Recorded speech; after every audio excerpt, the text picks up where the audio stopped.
Okay, so my name is Gwenn. Just to give you a little bit of background, so I've been working in the music industry for about 15 years now.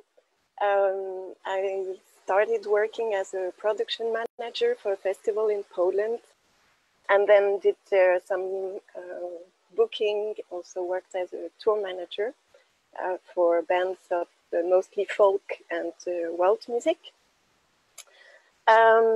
And just, yeah, through this, you can imagine that I have seen quite a lot of quite non-environmental friendly practices during these years, going from artists flying with private jets to non-stop touring, artists going by tour buses, having one just to party, endless requests on hospitality riders. So it is quite difficult to keep up with some high environmental expectations or values that you might have and work in this industry. But I was trying to, nevertheless. And in 2011, I was lucky enough to go to Japan for a performing arts event. And it was not long after the Fukushima power plant accident. And I remember meeting a lot of artists that had totally started to rethink the way they were working, the way, like their artistic practice, but also the way they were communicating with their audiences or their community. And I thought, like, if they can do it, then so can I. So at this time, I decided to quit my job and to go back to university and study environmental or sustainable development. And I worked with different NGOs in Tunisia and in France. And then I started to work specifically on environmental issues with bands and organizations.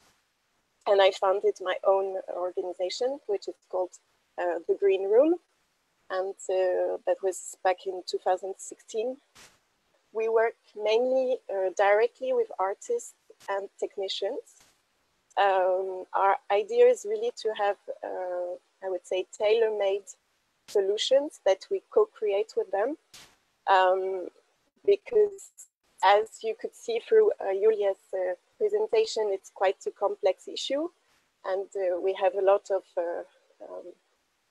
I would say, obstacles to take this, but I will come back to this point in a bit. But I also work with festivals, music conventions, professional events, and I collaborate with international networks and do some research on sustainable mobility. I've also been on the board of a local network in Nantes. So this is a town in northwest of France. Because in France, it's mostly festivals that have been leading the environmental movement in the music industry. I would say this has been going on for like 10 years. You would say that bio toilets or reusable cups, these are things that are quite, we are used to this now as festival goers. But there are other issues, of course, that are still on their way. But regarding touring and regarding some professional events or music conventions, the environmental issue wasn't tackled at all. Maybe since last year, as Julia said, there were more press and some big artists that started to take a stand on this. So this made things change a little bit.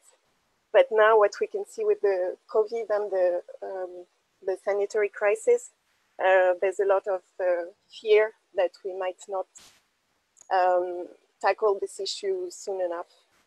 We can see a lot of single-use plastic coming back again at events, for example, or the money that is given to some festivals or some events that is going to help them to survive the crisis is not sufficient for them to also take some sustainability actions. So this is where we stand. Just to come back also to give you a little background on what happens locally, like this example of this network in Nantes. This is a network of different event organizers, which is not only music or culture. It also involves sports events, but also like informal events like school parties or people that want to have a fair on the street. And all those people gather once a year to share practices, and they are different working groups. And they also now have a label that has been developed for 6 years. So every event can apply for this label, either if it's a festival with 20,000 people, open air, or if it's a very small event with, I don't know, runners on a Sunday morning. And either the festival or the event has the money to pay an expert to come and audit them and give them the label, or they will give some time and have this peer-to-peer assessment. So one festival organizer is going to assess another festival. And so it's like this exchange also, which is not only based on who has the money, has the possibility to have more actions, because this is also a big issue that we have to face. Yeah, just also I wanted to share this before going into like concrete examples of impacts for touring, because I think this is interesting also, and it resonates with Julia's presentation. This is a survey that was made already some years ago. I think it was 2015. So maybe if you would do it now, the answers would be different. So that was in the UK, a survey done by an organization called A Greener Festival, asking festival attendees how if they would choose an event according to their environmental responsibility, and also who is responsible for any negative impacts at the festival. And it's quite interesting to see the different answers. You see that probably like at least half of the attendees don't disagree or would even strongly disagree of choosing an event because of the environmental protection factor. And in the responsibility factors, you can see that maybe somewhere in other, there will be some people thinking that maybe it's the responsibility of the artist, but it's not clearly stated here. Whereas as a consultant for artists, I often hear from festivals that it's actually the responsibility of the artist as well, and that the responsibility should be shared. So yeah, that was just to give you some background. So if we talk about touring, what does it mean for the climate and for the environment, and what kind of impacts are we looking at? Here, I'm sharing with you also a picture. This is from the band Rammstein. They are touring with 40 trucks, which is like, when you think of it, you can think like, usually you think about the plane or some other impacts, but like touring with 40 trucks has a huge, huge impact. And as Julia said, this is really one of the biggest impacts for festivals and events, is the travel. So it's either personal travel emissions, meaning the artist, of course, but the technicians and all the people that surround them, like managers. Sometimes we will have the booking agent traveling as well. Freight travel emissions, so all production and materials traveling. Accommodation, we tend to forget this, but this has quite a significant impact as well. Catering, everything relating to food. Merchandise and marketing. Waste, especially when you are on a nomadic lifestyle, it's quite difficult.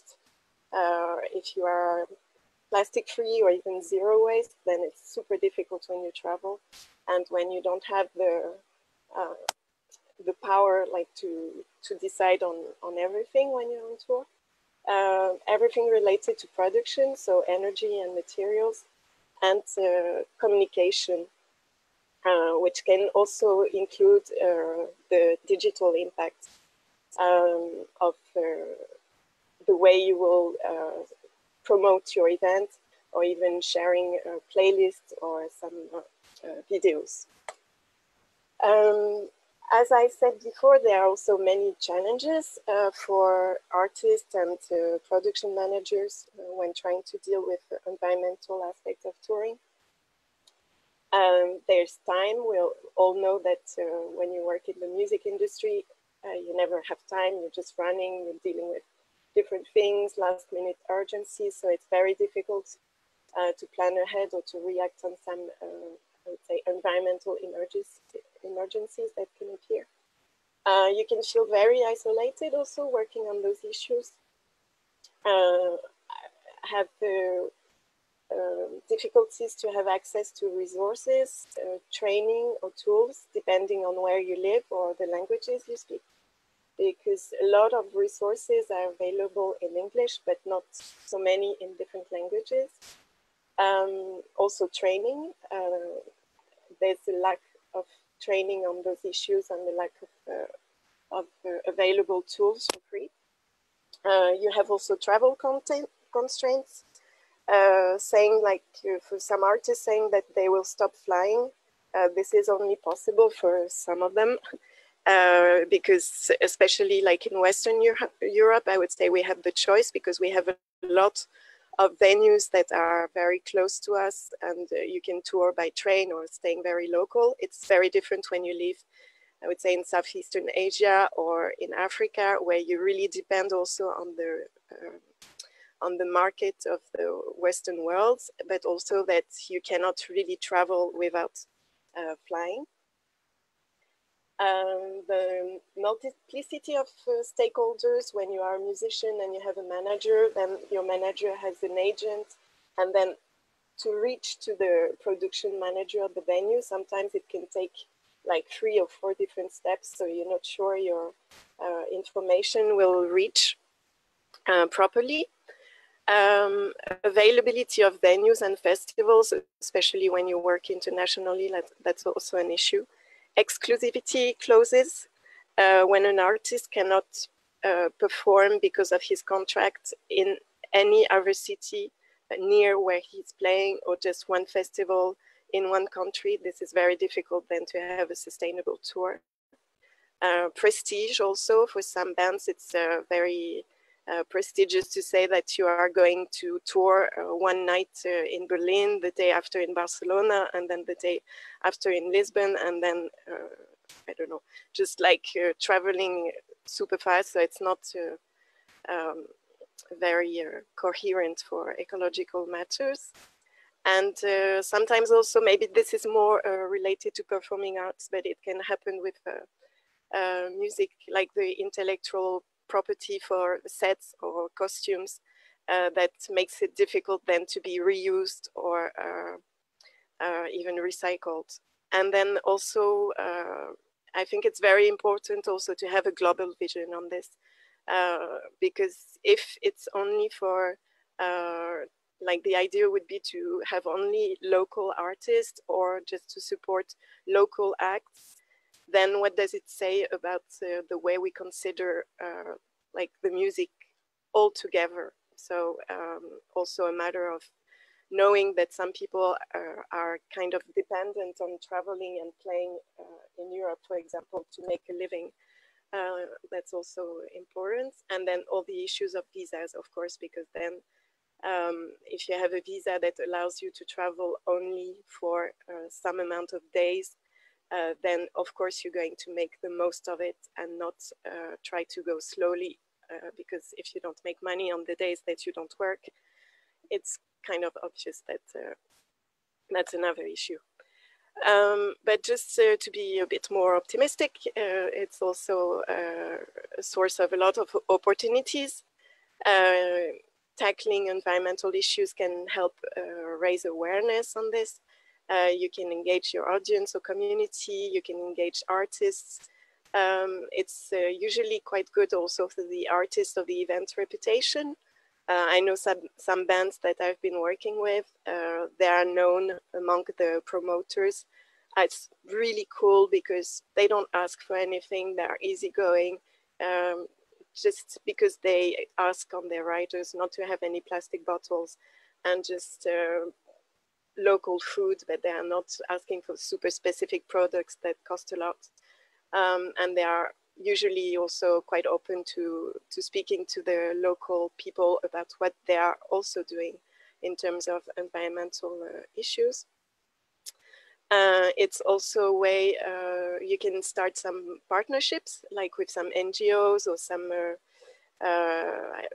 like with the studio of Julia, for instance, if you want to do some merch, eco-responsible merch, that's also a possibility, like working with other artists, doing specific eco-responsible t-shirts. And then it's also a way to promote societal and social change. Usually if you are not so traveling so crazy on tour, then it's much better also for musicians' well-being and for their health, mental health issues. And then it's a way also to promote climate justice, gender equality, and advocate for those issues.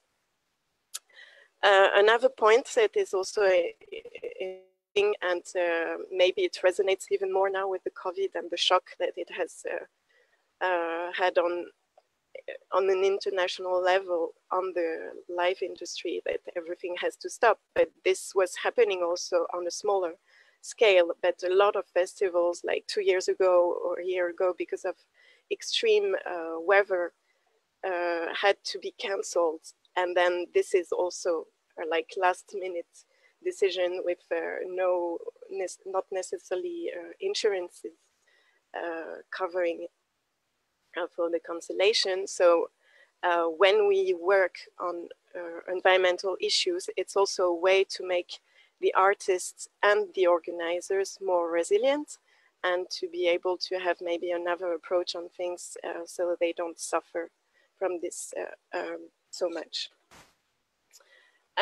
So just to go into more concrete examples, we can talk about the route planning, so transports and logistics when you're on tour. Just looking for just checking if I didn't forget anything. I think that's okay.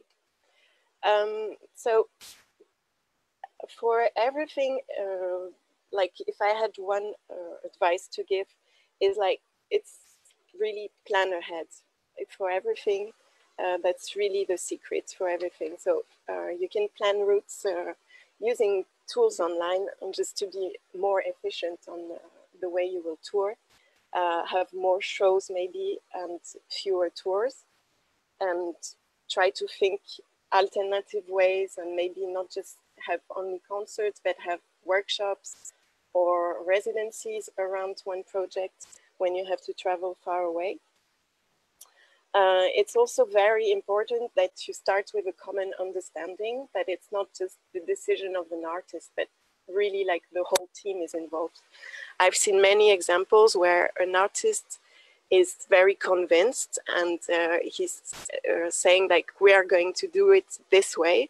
But then, for example, the technicians are not so aware, and they just arrive on tour and they kind of discover last minute all the things that were decided, which can be, for example, being vegetarian on tour or using public transports, which is, of course, a good idea. But then if you don't communicate about it with your team, you can have really, really strong oppositions.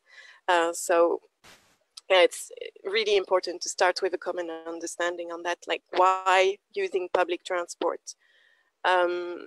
You can also work very closely with venues, like cooperation with all stakeholders is really key on this. If you have to fly, use economy and direct flights. Choose hotels with green labels when possible, restaurants with ethics. The impact of meat and dairy consumption is quite high, so you can also, some bands do that and start to be, I think Julia mentioned it also, but just to consider being vegetarian or even vegan on tour. In terms of, when you discuss with the venue, they might also have some practices, some ideas on that. If you think there's a festival in the UK called Shambhala, they have developed a carpooling with the artist. So they will put somebody from the audience and an artist in contact, so they can drive together to the festival. So for the participants or for the public, this is this is kind of a VIP or exclusive experience, and it promotes also carpooling. You have also various examples, like from the European Jazz Network. There was a project by an Italian musician called Luca Quino, which was called Take the Green Train Project. And he did more than 4,000 kilometers by bike and played 40 concerts on the way. I think he started from South Italy up to Norway during summer 2017. You have also examples from, I know some music labels that are giving more holidays to their employees, so they can, to compensate for the days that they will spend on train going to their holiday destination instead of taking the plane.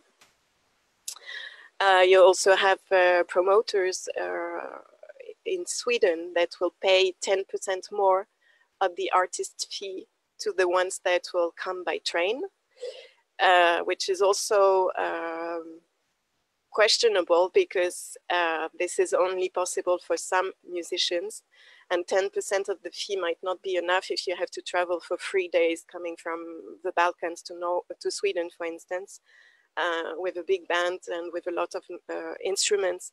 But this is also encouraging practices.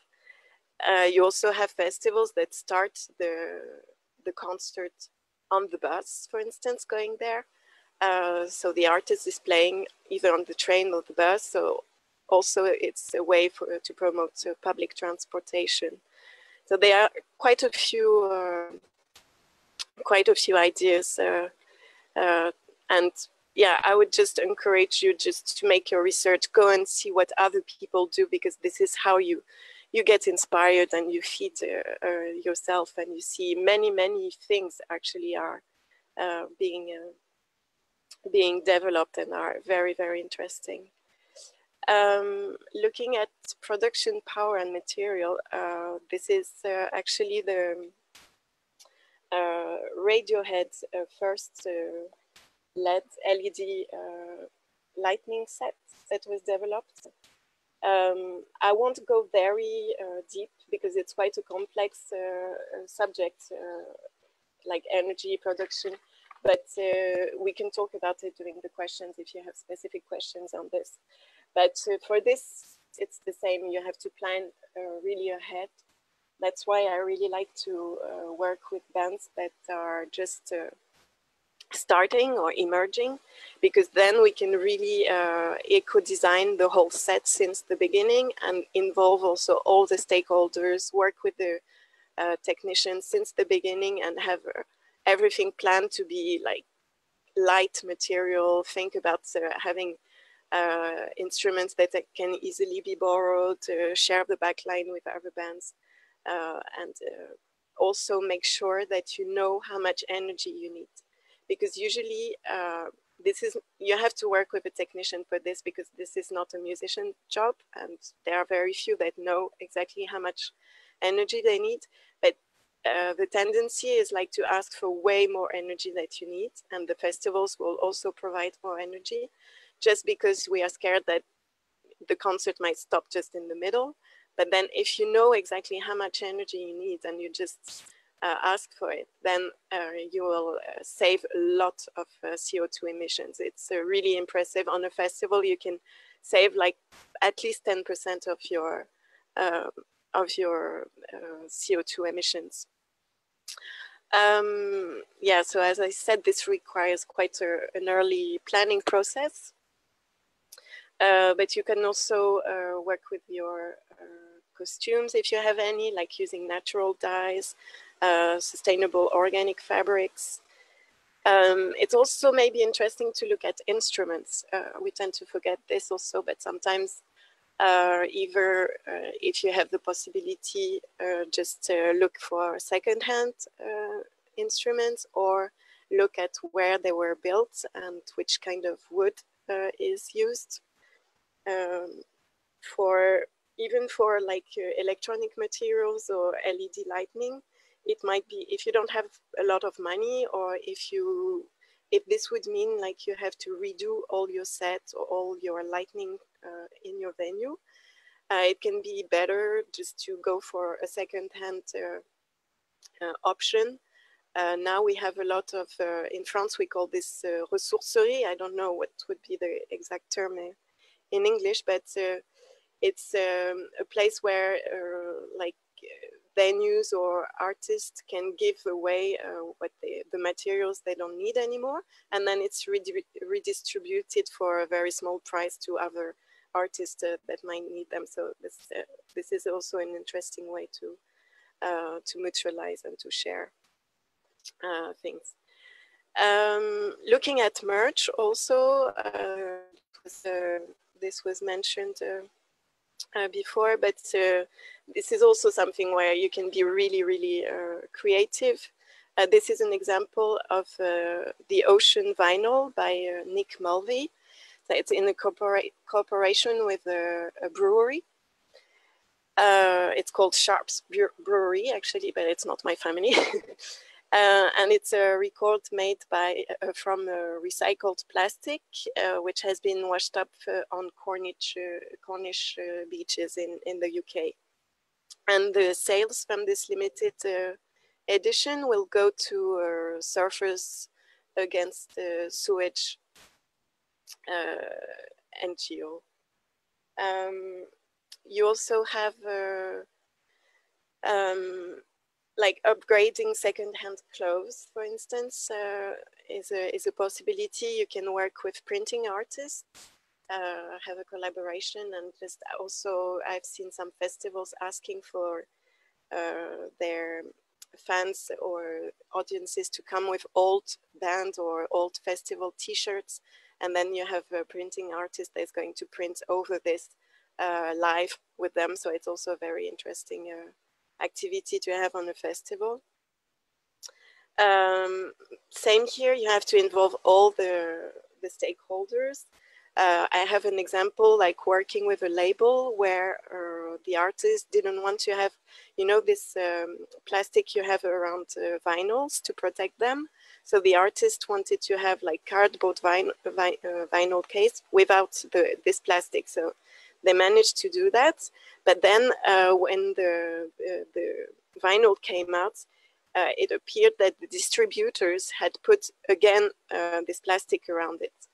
Why that? That's because, well, to protect them, but also because they often put some stickers on the vinyls, on this plastic.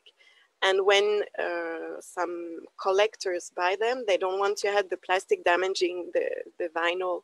And it's also like a way to keep them and to then sell them for like special editions, to sell them later on Discogs or those kind of sites.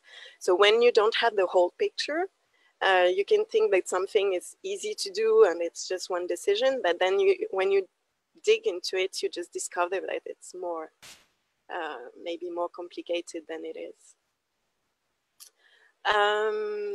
Yeah, I was talking a bit earlier about awareness raising.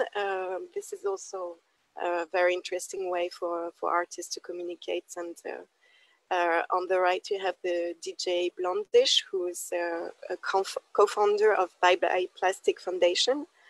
So it's they have a rider for all DJs that are working with them to have plastic-free parties. And on the left is just one example of something that when we talk about waste, we don't think about this, but we see this a lot on festivals. This is glitter, which produces a lot of microplastics, but you also have alternatives. Like now you have biodegradable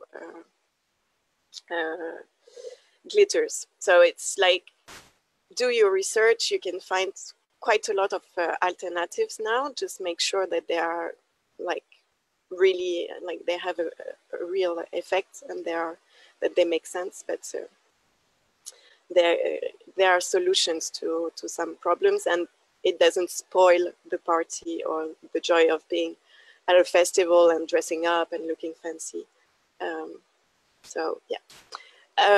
There was a question also about carbon offsetting before, and I think this is a very important subject, so I'm just going to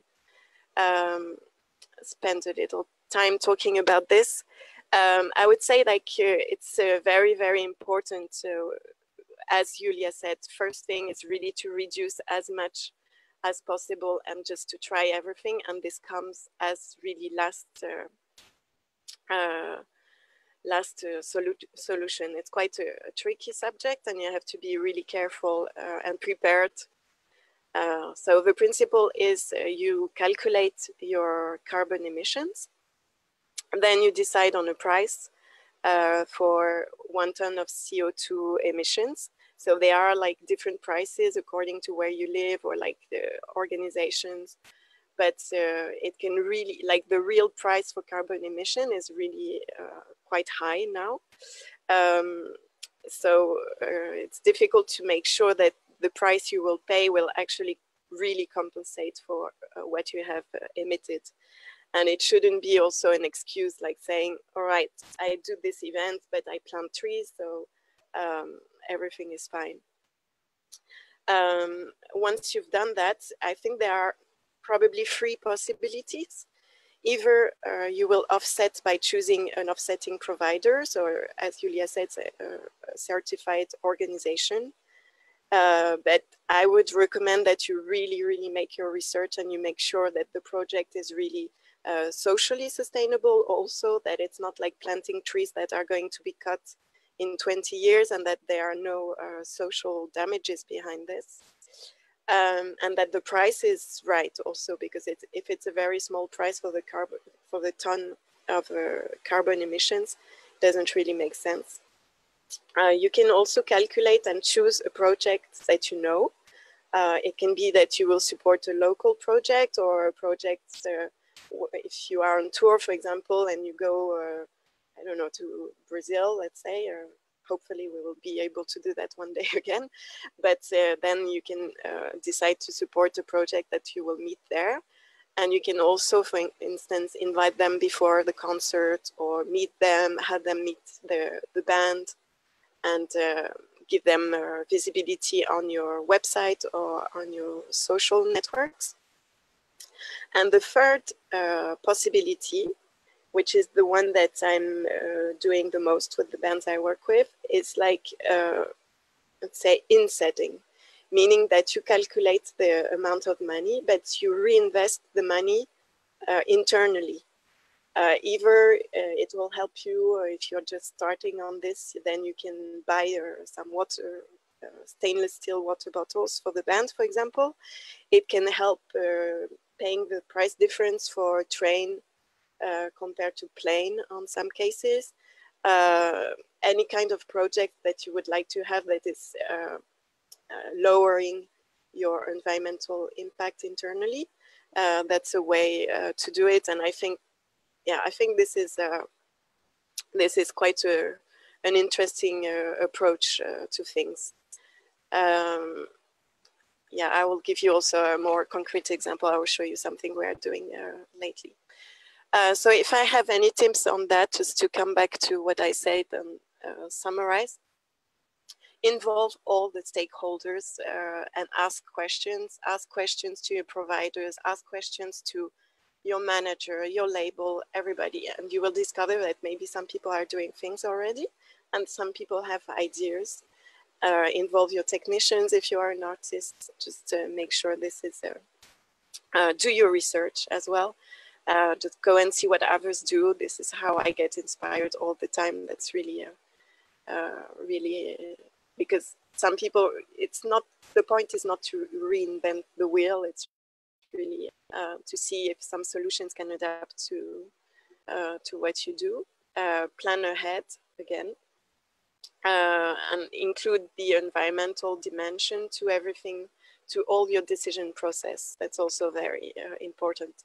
This doesn't mean that the environmental criteria has to come first, because of course there's the social criteria, the economical criteria, but at least your decision will be enlightened by this, and you will remember that maybe next time you will do things differently. And yes, and the Deming wheel that Julia presented. So this wheel, like to plan, do, check, act. I think that's a very interesting approach also to responsible management. And then last, really document everything you do, because maybe you won't be there in 10 years and somebody will take over you, but it's very important that you keep track of everything, because you know, if you don't write them down, you tend to forget, and then you will see what works, what doesn't work, and maybe you can come back to things and communicate about what you do. But don't start by communicating. Really communicate once you've done things, because otherwise it's called greenwashing, basically. And make sure that you are really transparent also about all your processes. Am I okay with time still, or just? Yes, sure. Yeah, good. Go ahead. Okay.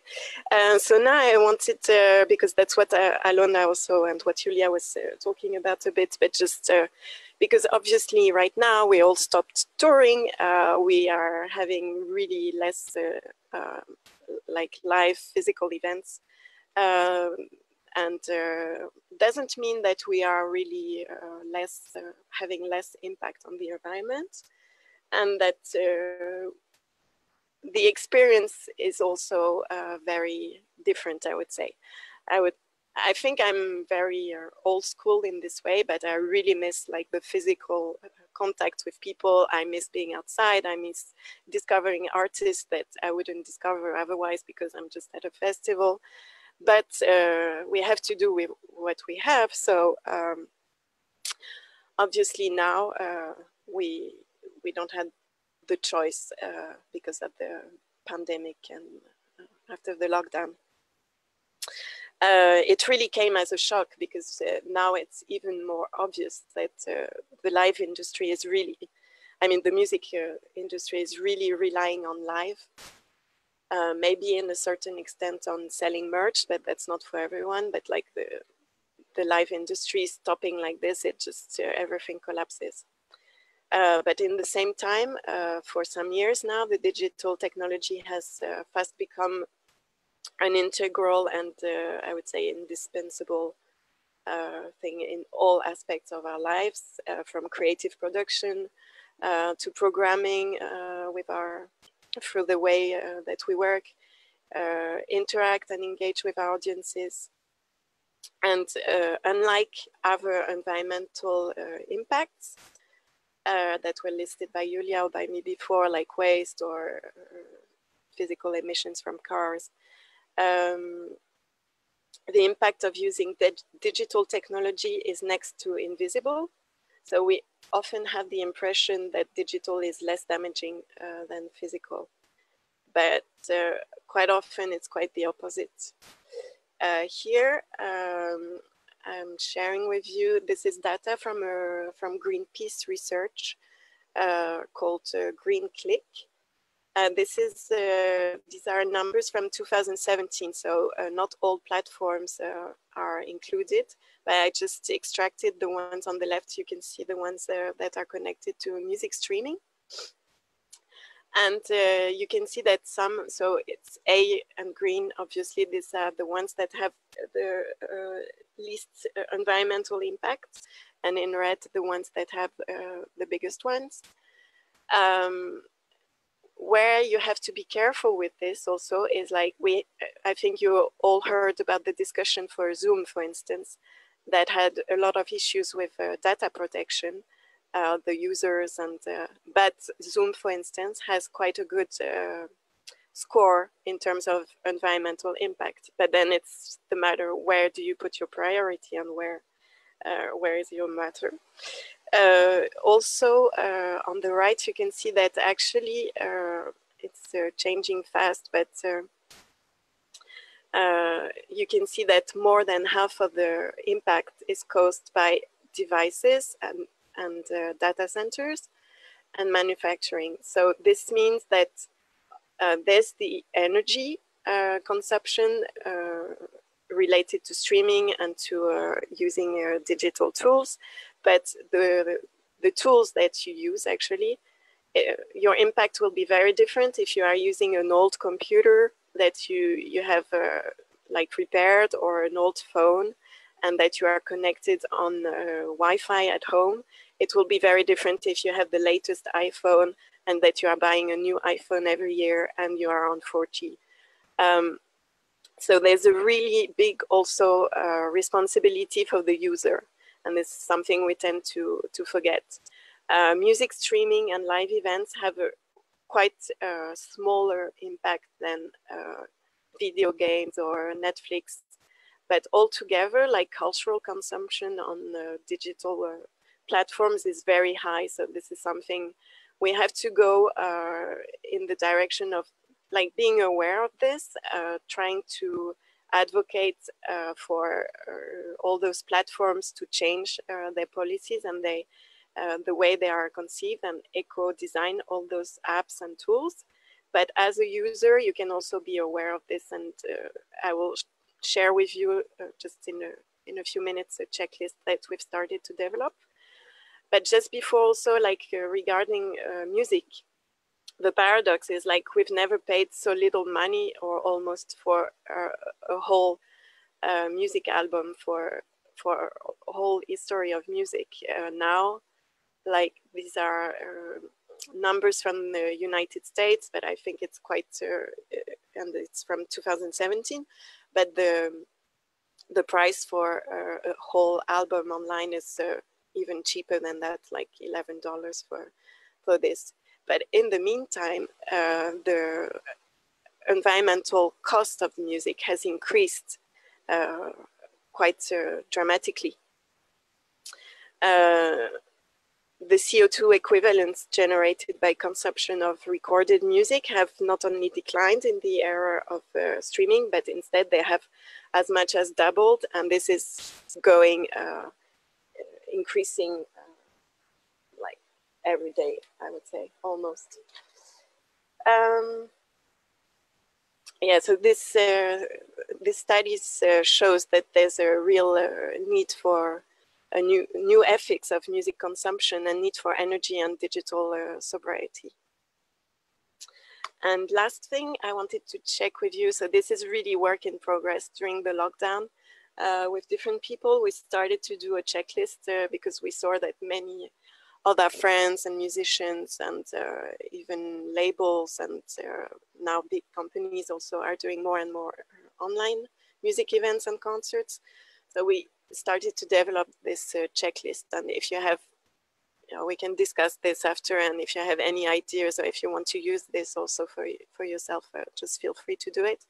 But yeah, different issues that are raised. So it's not only about just the environmental impact, because we strongly believe, like with the organization I work, but also with different partners, that it's really a global issue and that we will not solve the environmental issue itself. It's really connected to other issues. So we've listed all this there. It's quite more complex, but I've just put some ideas. So like accessibility for some international bands, for instance, like planning a concert. When do you plan this concert online to make sure that everybody will have access to your live event? Regarding time zones, for instance, it might be less fun to watch a concert at 5 o'clock in the morning, or it depends. If you didn't go to bed before, then maybe it's fun. But let's say at 8 o'clock you're having breakfast and going to work, and then you are watching a concert that is live streamed from the other part of the world and where people are having fun and it's nighttime. You have the digital gap. Not everyone has the same access to Wi-Fi or to internet data. and also thinking about this can also be something positive, for instance, for people that have any kind of anxiety being in a big crowd, then maybe it's comfortable for them to watch a concert from their home. But thinking also about visual hearing impairments, the same way you would do it for live concerts, for example. Here again, awareness raising, make sure you have gender balance in the bands or in the speakers that you are having for your event. Promote energy sobriety. You can invite an environmental initiative or charity to introduce your show, or you can even raise money and ask people to just make donations during the event. Promote responsible digital good practices. You can have a reminder as part of your event or before your event. You can just, you know, ask people. I know it's less friendly when you don't see people, but maybe ask them to switch their video off, because then the impact is really, really less. See if some people have electricity from green offers when it's available, depending on the country you are in. Remind to turn off your computer when not in use. It sounds like stupid, but it has quite a lot of effect, and it's always good to remind this. Open source softwares. Here again, some might have a high environmental impact, as I was saying. If you compare Zoom to other open source softwares, then the impact is less for Zoom. So data protection, make sure privacy of your participants. If you are recording, make sure that everybody agrees and is aware of that. Connect to Wi-Fi rather than mobile network whenever it's possible, because the impact is really less. And equipment, as I was saying, this is also very important, to avoid over equipment, and so on. And I also, I will share this again, and Alona can send you. So these are some resources and some studies I mentioned, but also some useful tools for those of you that, because I think most of it, everything is in English actually. And please feel free to contact me if you have any question or just need anything. Thank you so much. Thank you.